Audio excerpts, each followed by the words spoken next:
Dia adalah Abbas ibn Firnas, seorang cendekiawan, penemu, dan insinyur muslim yang terkenal karena upaya awalnya dalam penerbangan. Abbas lahir pada tahun 810 di Izen Ronda, yang kini dikenal sebagai Ronda di Spanyol. Abbas ibn Firnas menunjukkan minat yang mendalam terhadap ilmu pengetahuan sejak usia muda. Ia hidup di masa kekhalifahan Umayyah di Cordoba, pusat kebudayaan dan ilmu pengetahuan Islam pada saat itu. Dari usia muda, Abbas menunjukkan bakat luar biasa dalam bidang-bidang seperti kimia, fisika, astronomi, dan mekanika. Di Cordoba, ia mendapatkan kesempatan untuk belajar dari para ilmuwan terkemuka dan mengakses perpustakaan besar yang penuh dengan naskah-naskah ilmu pengetahuan dari berbagai peradaban. Kontribusi paling besar dari Abbas ibn Firnas dalam teknologi adalah upayanya dalam penerbangan. Terinspirasi dari cerita-cerita tentang penerbangan dan burung-burung, ia mulai melakukan eksperimen untuk menciptakan mesin yang dapat membawa manusia terbang. Sekitar tahun 875, pada usia 65 tahun, ia memutuskan untuk melakukan percobaan terbangnya yang paling ambisius.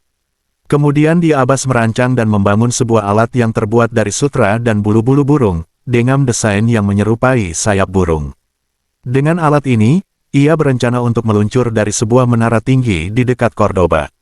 Pada hari percobaannya, banyak orang berkumpul untuk menyaksikan upaya luar biasa ini. Dengan penuh keberanian, Abbas melompat yaki dari menara tersebut. Dan ia berhasil melayang di udara untuk beberapa saat, menunjukkan bahwa konsep dasar penerbangan itu mungkin. Namun, penerbangan ini tidak sepenuhnya sukses. Abbas mendarat dengan keras, menyebabkan cedera yang cukup serius pada punggungnya. Meskipun demikian, dari percobaan ini, Abbas ibn Firnas menyadari bahwa desain sayapnya harus didesain untuk menukik saat mendarat.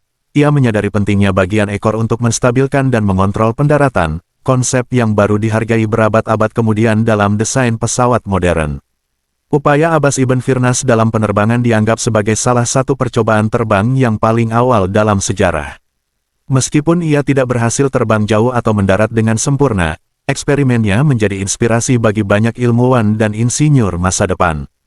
Abbas ibn Firnas meninggal pada tahun 887, tetapi warisannya sebagai salah satu pionir penerbangan tetap hidup. Banyak peneliti dan insinyur penerbangan modern mengakui kontribusi awalnya dalam memahami prinsip-prinsip aerodinamika. Nama Abbas ibn Firnas juga diabadikan dalam berbagai bentuk, termasuk penamaan sebuah kawah di bulan untuk menghormati upayanya dalam penemuan dan ilmu pengetahuan.